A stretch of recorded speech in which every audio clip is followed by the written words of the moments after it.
This season isn't the first time people have played professional baseball at Granger Stadium. For 25 years, the Kinston Indians called this place home. So to fully understand the impact that the Wood Ducks will have, we have to go back a little bit. We have to understand the impact that this team had, and we definitely have to understand what baseball means to Kinston, North Carolina. Baseball is the one that makes things happen in Kinston right now. So Greenville has ECU, Jacksonville has the military base, Kinston's got baseball. Kinston and baseball, the two go hand in hand. Just like basketball, professional basketball player come from Kinston, baseball the same way. Kinston loves this game. They love this stadium. We never missed a game. It was just something that was just part of our family life. What does baseball mean to this community? It's enjoyment. It really boosts the spirit. It gives them something to do.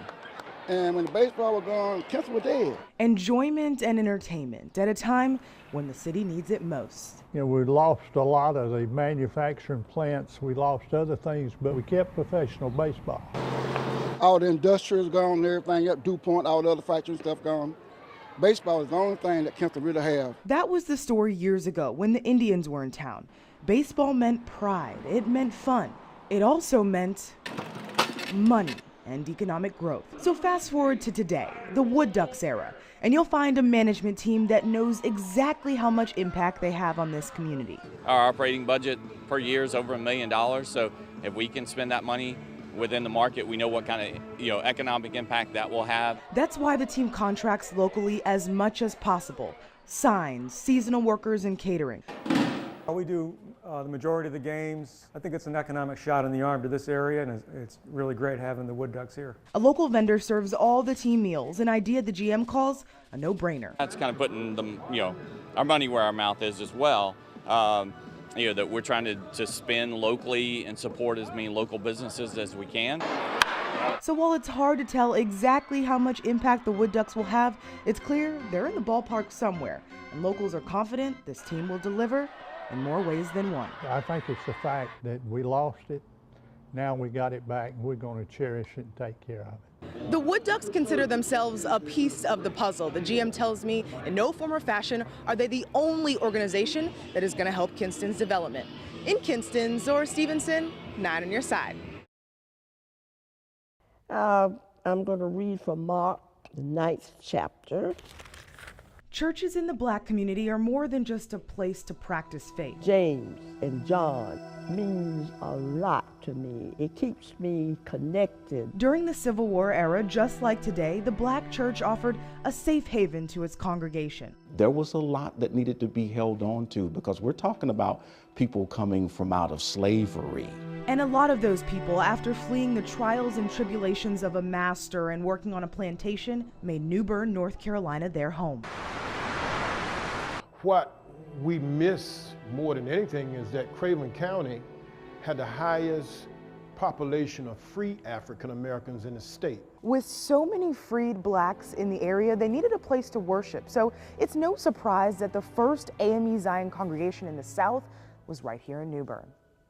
The Civil War was going on, and you had a lot of free Blacks that were here.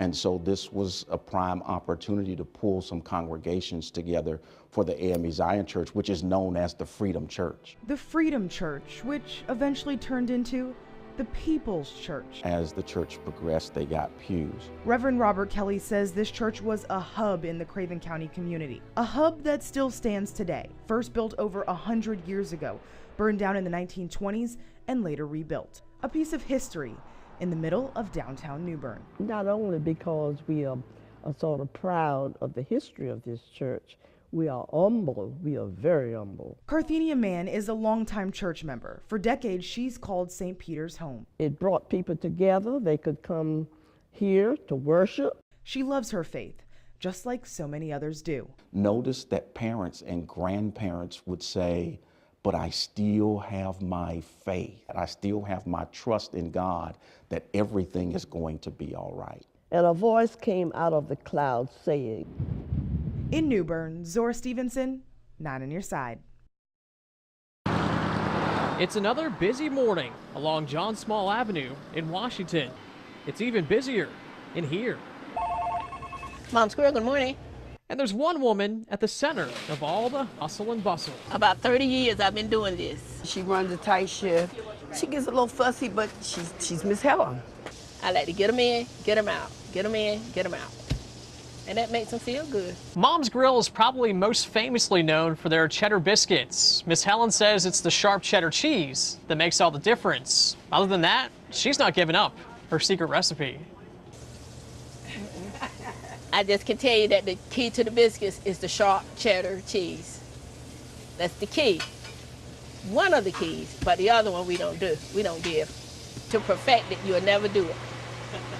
Because I don't measure stuff.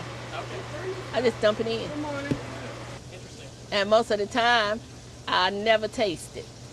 Really? I just do like the older generation did.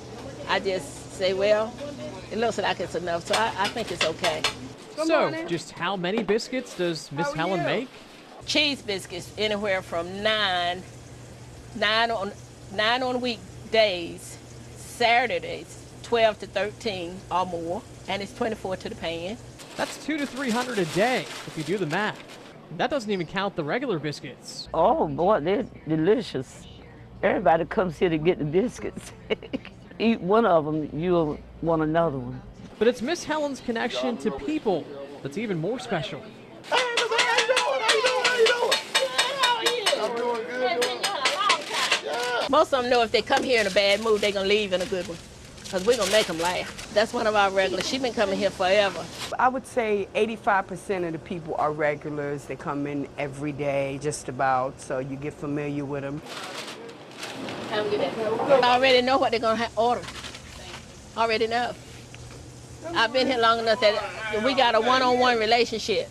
Many in Washington would argue that's all they need to start their day.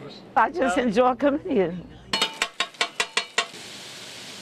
Best biscuits in town, the best place in town, the best cooks in town. How about that? A lot of people say, when you going to retire? What am I retire for? As long as you do, right? As long as I can do it, I'm going to do it. Thank you, ma'am. Have a good day. You too. The people who file in every day hope Miss Helen stays put behind this counter for many more years to come. In Washington, Beaufort County, Pierce Legion, 9 on your side.